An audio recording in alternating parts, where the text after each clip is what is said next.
is 9 News Queensland with Melissa Downs and Joel Dry. Good evening. Mexico is tonight in turmoil after the army... No, they still haven't fixed that desk at 9 News Queensland. The makeup, tissues and all that junk clearly visible every night in the opening shot. Please, 9 News, do something about it.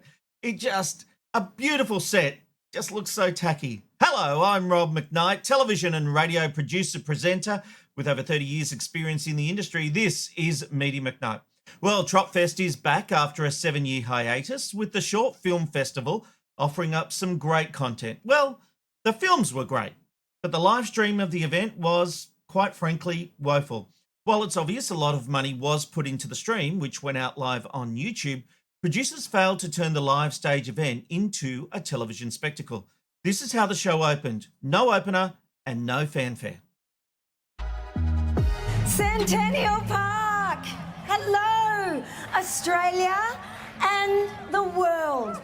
Welcome to Tropfest 2026. Amazing. Not so amazing, Miff, although she did a great job. No opener, no establishing shot of the space, and a complete lack of energy. And it soon became obvious that the intro was a pre-record when Miff threw to a live performance, which was literally coming to an end. Please give it up for the platinum-selling, 2-time ARIA award-winning soul and Australian R&B sensation, Budgerah! Ready for the sky. I'm ready. Yeah, I'm ready.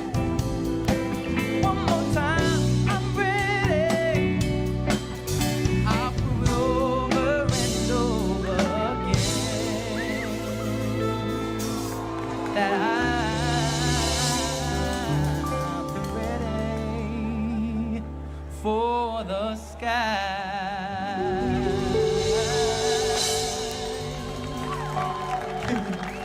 Thank you guys so much.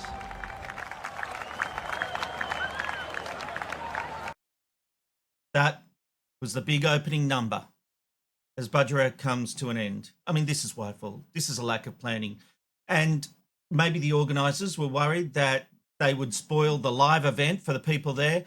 They would not have minded if you had said, okay, guys, we're about to go live out on YouTube across the globe. We're just going to stop for a moment, and then I'm going to introduce it. We need you all to be crazy, wild, and then Budgerah's going to come out with his brand new single, which he did next, and it was fantastic. But it was just a schmozzle, quite frankly. But look, there were good moments. The hosts were all terrific and genuinely funny. The films were great, and there was genuine excitement when the winner was announced. And finally, the winner of Tropfest 2026 goes to a film that we thought was absolutely pitch perfect, Crescendo by Leanne McKessie. Oh my gosh, thank you so much. Again, thank you to Tropfest, John Paulson, the whole team. Gemma, you've been amazing. Big shout out to Brian Brown. The judges, to be able to screen our films in front of you is really just surreal. Audience, thank you so much for just trudging through it. It's raining, and thank you for championing short films. We appreciate you, and without this, we'd be nothing. Yeah, fantastic, and congratulations. Wasn't my pick for best film, but that's the beauty of it. It's all subjective, isn't it? But look, a lack of planning left viewers of the live stream watching scenes like this, waiting for the judges to make their decision. I am genuinely shocked there was no plan for a musical performance during this lull in proceedings for both the people at the event and those watching at home. It is great to have Tropfest back, but this was a disappointment. What we need is entertainment while we're waiting for the judges. You could have easily had Budgerah do this amazing performance at this point in the night. And I know there was rain, but you hadn't factored that in. That's not why there was no performance. The musical drum kits and everything like that had well and truly gone by this point. No, you have a great event, but you need to turn it into a television spectacle if you want to get those big audiences on YouTube. There's so much potential here. And the money was there. You could see professional cameras with links, digital links, walking around, getting their shots. So it's not like the money isn't there. You just need a bloody good producer. And I don't know who did this, but you didn't have one.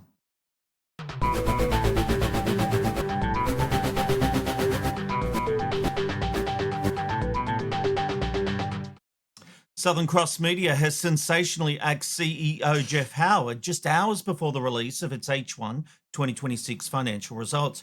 Howard was CEO of Seven West Media before it merged with Southern Cross Australia last year. As Kevin Perry reports at TV Black Box, the board has now elevated Heath Mackay-Cruz to interim executive chairman, with all business unit leaders reporting directly to him. John Kelly has been appointed interim chief executive officer, TV and audio, responsible for driving the integration of the divisions. And as Mumbrella reports, gains made by the radio division were wiped out by Seven's poor performance. The combined group posted revenue of $792.2 million, representing a 2.7% drop. EBITDA of $66.9 million was down 28.7%, while net profit after tax fell by 42.2% to $21.9 million. It's interesting about Jeff Howard. He was a finance guy, and he doesn't really have that vision of what television needs to do or should be doing. So I've been told by insiders at Seven that they saw this coming. While it might have surprised the rest of us outside the tent, they did see this coming. And a company, when it's got a strong radio division that's defying what's happening in the radio sector, the radio side of the business actually increased profits. Television is really letting the arm down. Now, Jeff Howard is a money man. He's not like his predecessor, James Warburton, who knew television, was able to take those big bets. Jeff Howard played it safe, and he's a good guy, and there'll be many who miss him. But ultimately, this is probably good for the business. It will be interesting to see what Southern Cross Stereo do with the television division as they try to integrate the two together. Over at Nine, they also delivered their financial results today, and the story is the same. TV revenue is down. Nine CEO Matt Stanton said the ad market declined, leading to a total TV drop of 14%. The company has offloaded its Darwin station to Win for a measly $500,000. That is less than a family home. It's also licensing content to AI language models. What's interesting about Win taking up Nine Darwin is, what do we expect to change? Both Nine and Win are being very quiet about this. Nine, for its part, has claimed a $6 million loss, over $6 million, which will be picked up by taxpayers as they do an accounting loss for that business transaction. They'll still get the affiliation fees from Win as they continue that deal for at least another 5 years. Will Win bring back local news to Darwin? It's unlikely, but it could happen. But if it does, it will be a very different local bulletin to the one Darwin used to have. Any presentation will be done out of Wollongong and presented from there, with maybe one cameraman and reporter on the ground in Darwin. I actually don't expect it to change, but we will watch this space. What it does show is TV is in real trouble. We need some big ideas, guys. What you're doing now is just diminishing returns, and nothing seems to be saving the industry. And it's just going to continue down this path unless you try some new things. You're all putting all your chips on 7:30 reality. You need to think outside the square. Look at what you're doing at 8:30. Can you get more viewers back to the box? If you have a failed reality show, that's it. For 6 weeks, you're done and dusted. Yes, you've got your news services if you're 9 and 7, but that's your only base. What about thinking about the 8:30 slot? I know I've banged on about it, but it really is the time to have some kind of panel show that you can connect with an audience that becomes appointment viewing. But look, stop listening to me. Let it keep going down, and we'll have this same conversation in a couple of months. Have you checked out the latest range of McKnight Tonight merch? You could look sexy in a t-shirt or even one of these caps. Or you can have a Rob's rant with me every day by getting your own mug. But maybe you're the kind of person who prefers a back-end quickie. Well, you can get them all and more at mcknighttonight.myshopify.com. That's mcknighttonight.myshopify.com. Get some merch. Help us out. And you'll look good doing it.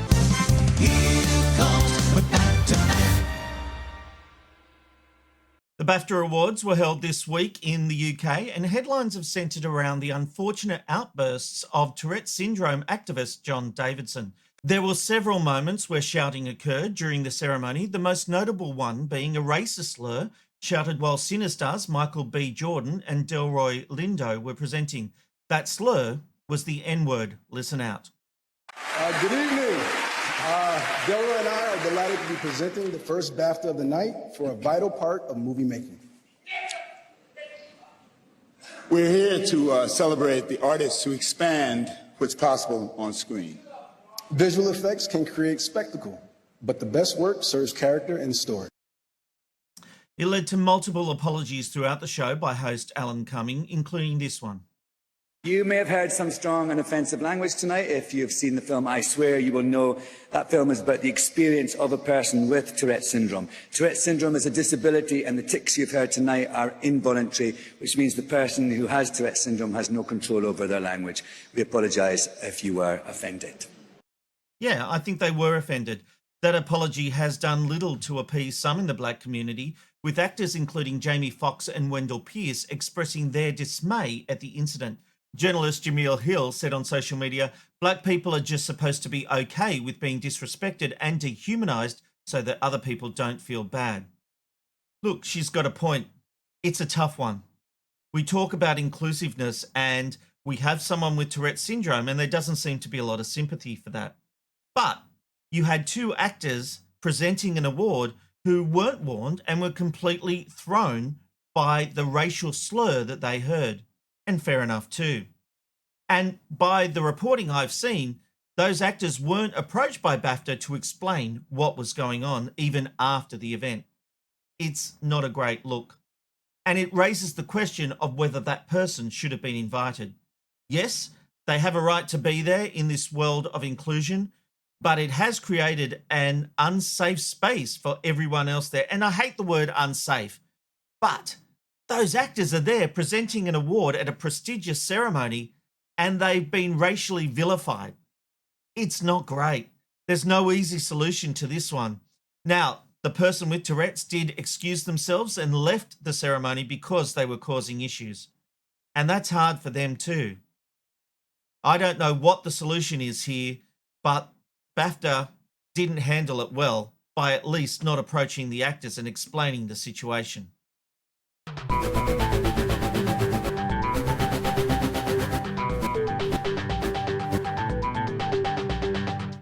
It's been confirmed Jackie O will take the rest of the week off from her breakfast show with Kyle Sandilands after an extraordinary argument between the pair last Friday.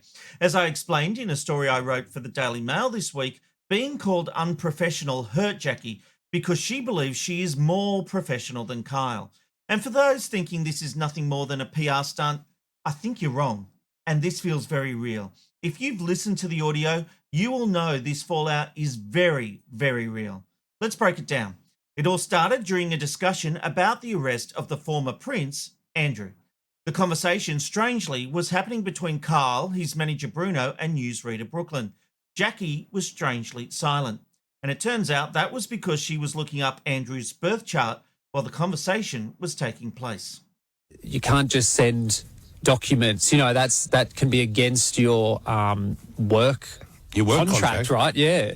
You just forward something to a friend. It's like, well, if that was to do with work, it can be very bad for you. Oh, there's a lot of rules, isn't there? Yeah, a lot of rules. Also, Jackie, you live in a rule-free world. Yeah. Sorry. I was just... Are you still looking up Andrew's birth chart? I'm just reading it now. It's actually starting to affect your job. No, because... Well, it's this like, is it's my like job. If you're a drug addict, no, that's not your job. I said it earlier in the show. I said I'd be coming back with it. This is part of the Let me just segment. tell you, I don't think anyone here expects you to be like a star sign expert. But at the detriment of everything else. Don't you want to know what Andrew's astrology reading is based on his chart, what it says? Well, is there something shocking in there? I'm telling you, this stuff never fails, ever. So far, so good. Just some typical banter on the Kyle and Jackie O show. Jackie then takes listeners through the charts, linking it to Andrew's current issues. But then things start taking a turn. I don't mean to be rude, but as I said, it's fascinating, but I don't think it should be at the detriment of everything else on the show. This relentless research into the I only just patterns did of it then. I was literally just doing it then. Well, it's affecting other things. Like your fixation on this has made you I only just did almost it like unworkable. Oh, it's not that bad. That's so, Brooklyn, that's so shut up. unfair, You're not talking. I'm talking. You do that, like that's not fair. Like But it's actually true. Like you might have done that in 5 minutes, but you're off with the fairies with this shit. Tell me where. No. Tell me where I've been off with the fairies during the show. I don't have to prove anything. No, you do. You can't accuse me of doing something and then say I don't have to listen say to the program. You'll hear yourself. Oh no, just give me one example. Be aware of what's really going on. I am, Kyle. That I totally am offended by you saying something like that. Well, too bad if you are, because that's the reality of what we're dealing with here. You know, professionalism is obviously something that matters to Jackie. And being told that she's been off with the fairies during the show, you can tell that's a trigger. But things are about to escalate even further, as Carl seems to say Jackie's lack of professionalism has been a talking point around the station. It is fascinating, but you're too involved. You're too deep. Look, well, I think there's a middle ground between the two of you. Like, you love it a lot, Jackie. I don't Maybe give you a hard time for becoming obsessed with American politics. It's not about Trump. that's a completely different thing, But Jackie. why, Kyle? Why is it different? Because you're not doing the rest of the job, and everyone in this building has mentioned it to me, and I've just said I'm not getting involved. That's a management position. I've got no problem. Okay, well, let management talk to me then. They won't talk either. But no, They please, just I welcome sit there. it. If someone's actually said that, like, tell me who. Everyone has said. Not. Just give What's me going one. on with Jackie? Give me She's one. off today. Oh, you're not getting much. I'm not. Everyone you can see has said something over the last month at some stage. It doesn't have to be this big thing here. It's not great. It's just a fact. Oh, hang It's on. not bad. It's hard to say that to someone saying, Brooklyn, everyone... wake up. I'm not lying to her to make her feel bad. This is actually what people have said to me. That's pretty hard to hear. That you have become gossip around the station over a perception you're not doing your job properly because you're obsessed with another thing, in this case, the star charts. As someone who I think prides herself on her professionalism, this is a pretty hard blow, and it's happening live on the radio. Now, I believe it's at this point Kyle should have backed down, even though that's not his style. They are long-term friends. They are partners, and she is obviously upset.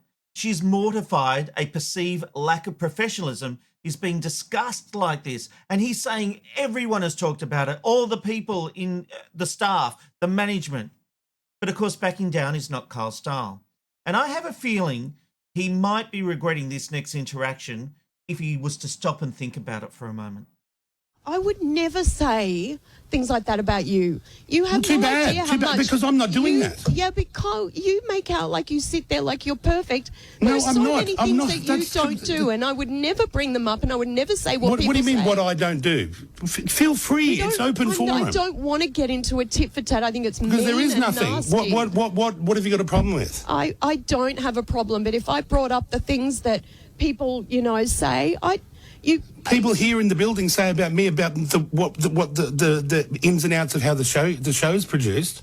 No, not Well, what are you talking that. about? Personal insults? I don't care about those things. No, Well, it's what is not. it? It's just around it doesn't matter because I'm not going to do that. Because there is no example. There is actually. Well, feel free to spit it out. Can we leave I'm it being here honest. for now? I'm not tiptoeing through this bullshit for another couple of weeks. No, it's just like I wouldn't. Yeah, I wouldn't do that. I'm not doing this for. I'm not doing it for Because I don't fun. want to. Yeah, but I just don't understand why you did. Because it's affecting the whole sound of the And program. you don't think things you do affect us? You don't think that there are times that As I affects said, us? this is constant. You don't know what all the time because you're looking at that phone playing in the stars, and it's ridiculous. Okay. But you can enjoy that. You can't take over your whole life. That's all I'm saying. I don't have any personal issue with you, but who's to tell you these things? No one. I'm not sure if she's asleep or not. She looks asleep. Jackie, I love you. It's not about love. Yeah, well, and we all do, obviously. You can't start crying about it. Well, it's not even that big a deal.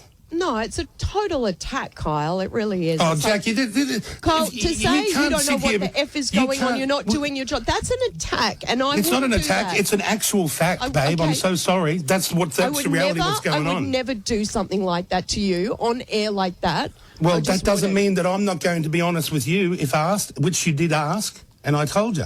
No, you actually threw it out there.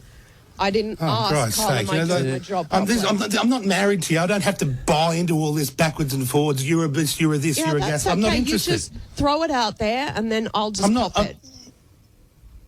Oh, what are you doing? The woe is me. Like, No. I dared say something to you because I think it's a problem. Yeah, and then, it was hurtful. It actually was. To say that, I come in here and I do my job and I do it well. I don't know whether I wouldn't say that lately. No, I wouldn't agree. Well, you know what? You get someone else then. Use someone else instead of me.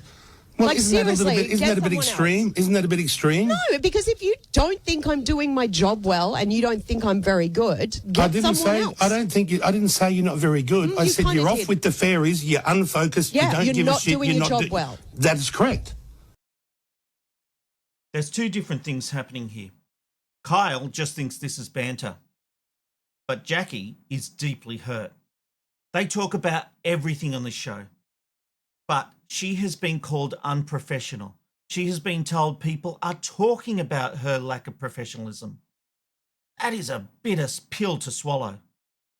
Jackie O looks at segments. She works with the producers. She feels like she is the professional one in this relationship. And I think she's right. This is something that should have been talked about off air. I like Kyle, but he got this wrong. And now he's feeling the consequences because I think he would be genuinely surprised she didn't turn up to work on Monday. I think he's equally as shocked that it hasn't just been a few days. She has now said she is taking the whole week off. This is the last thing he wanted. I'm sure he is upset about this. And he's probably asking, what did I say wrong? Because he doesn't think being called unprofessional is a big deal. But it's a big deal to Jackie.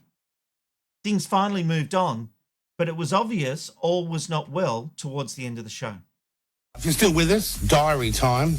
These are the best bits on and off the air for the week. Is this a standoff here, or what are we doing No, go here? ahead. Do what you want to do. I'm actually not over it, and I'm not going to pretend I am. Over what, the disagreement? Yeah. Oh, well, nice to see you running the professional line here. No, I'm not going to pretend and be fake about it. You don't have to pretend, but, you know, that's how I feel, so... Yeah, I know, I'm not sure where we that's how stand. I feel right now. Well, congratulations. I'm not sure what you want me to do about it. You're just going to make it awkward? And make it awkward for the next hour? That's your plan? Don't know, actually. Not sure. Okay, well, we'll see how it goes. Here is the diary, guys, when we were on happier terms throughout the week. The diary. Sorry, I did find that funny when we were on better terms. The bigger problem here for Jackie is an identity issue. She's been trying to find herself outside this partnership with Kyle that she's had for 2 decades. Who is Jackie O? He's the one who gets all the headlines, mostly negative, but they're usually around him. Now, she gets a lot too. But ultimately, all of the talk about the Kyle and Jackie O show and what happens on the air is usually about him. And Jackie's been trying to go off. In 2022, she parted ways with her long-term manager, Brad March. He was a respected radio pro and a former CEO of Austereo. And then she joined a new agency set up by her friend Gemma O'Neill, formerly Gemma Fordham. Now, Gemma used to be the Hit Network's national content director before flying solo with best friend Jackie as her flagship client. The two launched a podcast together, Her Best Life, for women who are ready to find their joy. And to be honest, that only had moderate success. There was no baldy talk, no producers being pestered for details of their sex life. Instead, you get shadow work, vision boards, therapy, tears, vaginal rejuvenation. We could all use with some of that, couldn't we? And of course, how to choose yourself every day. Now, alongside Her Best Life, a lifestyle events business was then launched to great fanfare. It was called Besties, and the pair's friendship was part of its linchpin. But Besties, too, seems to be going by the wayside because a few weeks, Henderson pulled out of both the Besties company and Her Best Life podcast. So what does Jackie do going forward? She's got money. While Kyle always wants to make more, I get the feeling Jackie could be happy just retiring on what she's got. But those two do have a friendship. The reason you can have an argument like that is because you've known each other so long that there's a real friendship. But I do get the feeling, the moment I heard that audio, I got the feeling Jackie felt betrayed. Maybe I'm misreading it, but I really felt that if Kyle had this problem, he should talk to her privately. And she would have copped it on the chin. She would have taken it on board. But she got ambushed live on air. Yes, this is the kind of fodder that makes the Kyle and Jackie O show, but everyone has a limit. Everyone has a line they don't want to cross. And this time, Kyle crossed the line, and I think Jackie's going to find it very hard to forgive and forget. It's going to be interesting to see what happens next. You can show your support for the show by buying me a coffee. Just go to buymeacoffee.com/McKnight tonight. Every bit helps keep this show from our garage going.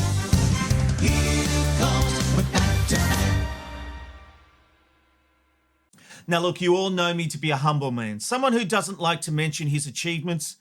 But look, I'll do it because it would be remiss of me not to mention this latest edition of McKnight Was Right.